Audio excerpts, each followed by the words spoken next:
Hello, America. I hope you're doing well. Welcome to my review of 90 Day the Other Way, Season 1, Episode.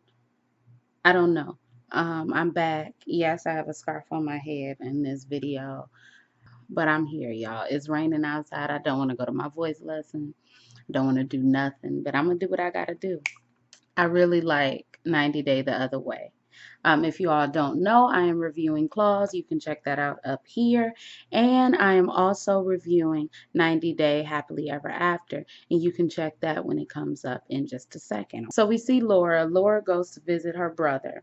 And he makes his world famous grilled cheese sandwich, which had like cherries on it or like jelly or something. It had something on there, but I know it has syrup. It had a piece of bread, some cherries or something, and then some syrup.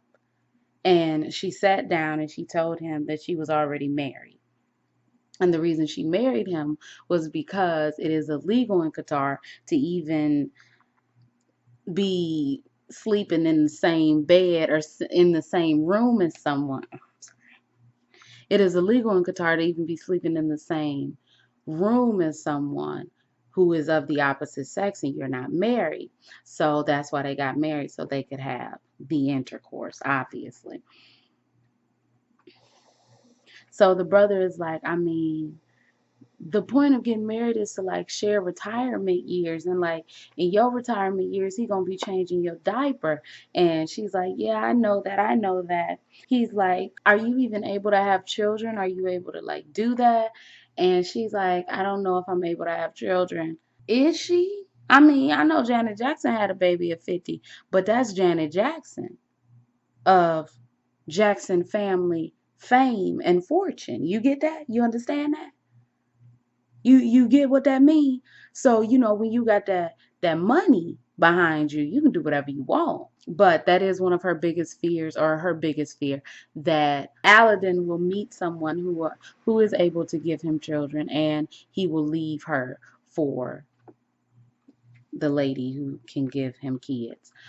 She said that, her brother did bring up some very, very good points, but at the end of the day, she got to jump in to know if she can swim. So she's still going to go be with her husband. Paul is back at the airport because he's going back to Brazil.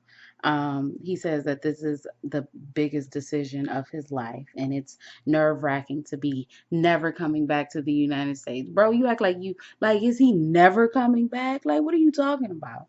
Karini is studying English. So Karini looks so much better than she did in Happily Ever After last season. So much better. Anyway, Karini is studying English so she can improve her relationship with Paul. Now, Paul ain't opened up his mouth to study Portuguese. And she wants to make it work with Paul since that is her child's father. But she's worried about if Paul is not ready or not grown up. Okay. So she talks to her brother about it, about Paul not coming. And her brother tells the camera that Karini spends all day in her bedroom crying, and she doesn't know, and he doesn't know if it's because of the pregnancy or if it's because of Paul. Her brother also says to Karini that I'm not really a fan of Paul all like that. Okay. So I could take him or leave him. Karini says she does get sad sometimes, but like she said, she wants to make it work because that's her child's father, and she does love him, and she just wants him to, take the responsibility. And her brother is like, well, how is he going to be able to take this responsibility? He can't speak Portuguese, so he's not going to be able to get a job here. And it's like, is he just going to run to America every single time he needs to make money? Which is ludicrous, to be quite honest. Paul gets off the flight. Paul is coming. Paul is like, Karini doesn't know that I'm coming here. So then Paul says that on his way to his apartment, that someone was murdered shortly after he left, and that's why he brought all the baby-proof stuff. I'm sorry, the bulletproof stuff, not the baby-proof. So Paul goes into the apartment, leaves the front door open, right? Leaves his bags just in the hallway, goes into the apartment, leaves the front door open, opens up the door to the bedroom. Karina is in there in her bra and panties, sleep.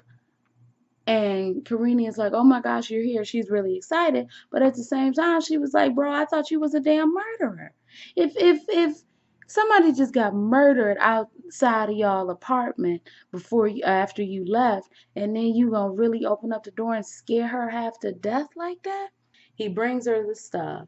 He's like, I couldn't bring everything, but I brought everything that you asked for. Your makeup, your blah blah blah, your this, your that. She's like, where's the baby stuff? He's like, I wasn't able to bring it.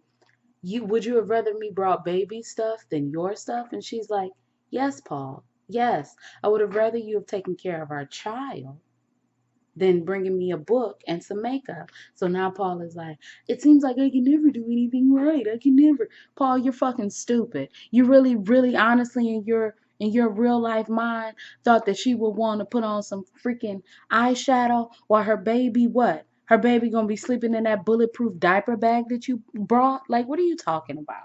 Paul is upset because he feels that nothing that he does can please her. And that's how their story ends, okay? Seems like this is gonna be a quick review. It might be like, 12 minutes, but hey, who cares? Okay.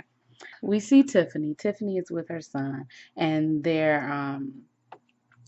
are going to say goodbye to, what is her son's name? Daniel's best friend.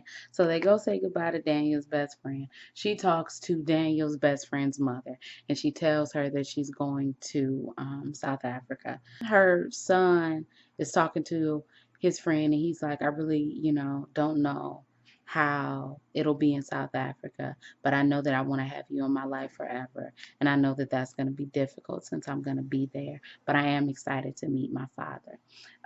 Daniel made the decision to start calling Ronald his father because of the connection that they had. And Daniel says, oh my gosh, Daniel says, he didn't really grow up with a father, so he's really welcoming of the fact that Ronald can be his father, and he's welcome, to meeting him and starting his new life. And I'm just like, please, please, please don't have your son out here making me cry, okay? Because I don't need him saying anything like that. So, uh, they are getting ready to go. Daniel hugs his friend again. He's crying. They go back home, get ready to go. They start packing. Tiffany is like, there's no easy option.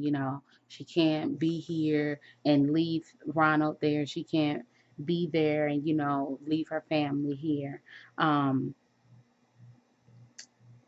She says that she does have a lot to think about because she doesn't know if Ronald is going to be able to get the visa, and her mother is very worried about her going so far, and she hopes that she'll think about it and realize that this is where her family is and that she needs to stay here.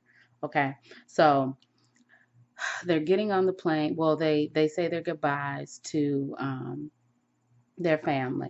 I was losing it because her grandmother, who was Daniel's great grandmother, was talking about I love you to Daniel, and I was just up here like, how you gonna take this boy away from this? How?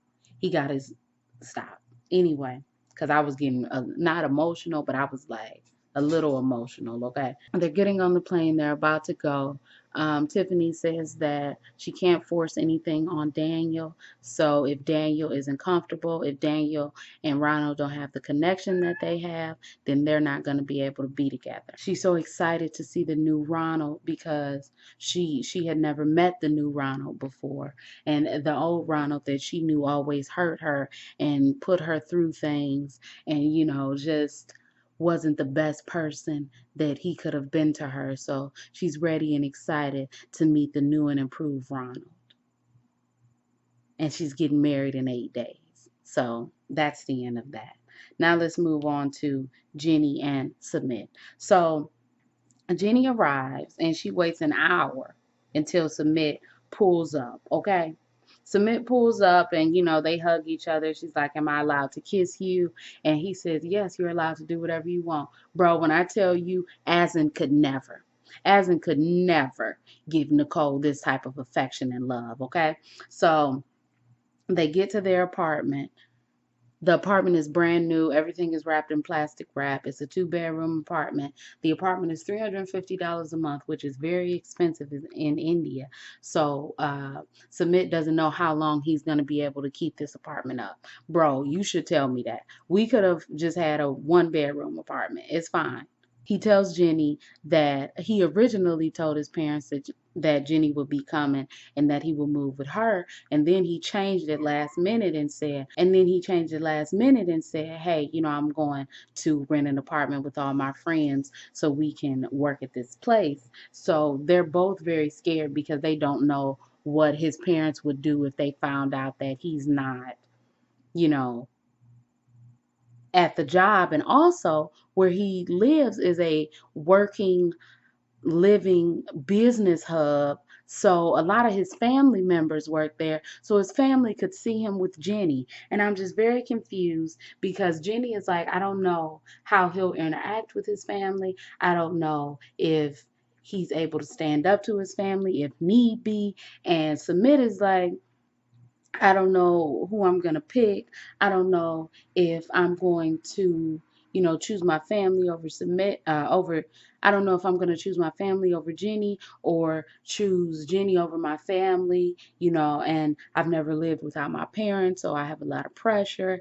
And I'm just really confused because it seems like the way you talking about it, like, are these people like down and dirty? Like these people gonna murder her? Like I'm very confused because it's one thing your parents being angry with you. But it's another thing if you got to duck and dodge because you don't know what's going to happen. I don't know. It's really weird to me. It's really weird to me. Not the fact that he needs his parents' approval because that's their culture, but the fact that it's so like we need to sneak around. If my parents find out, who knows what could happen?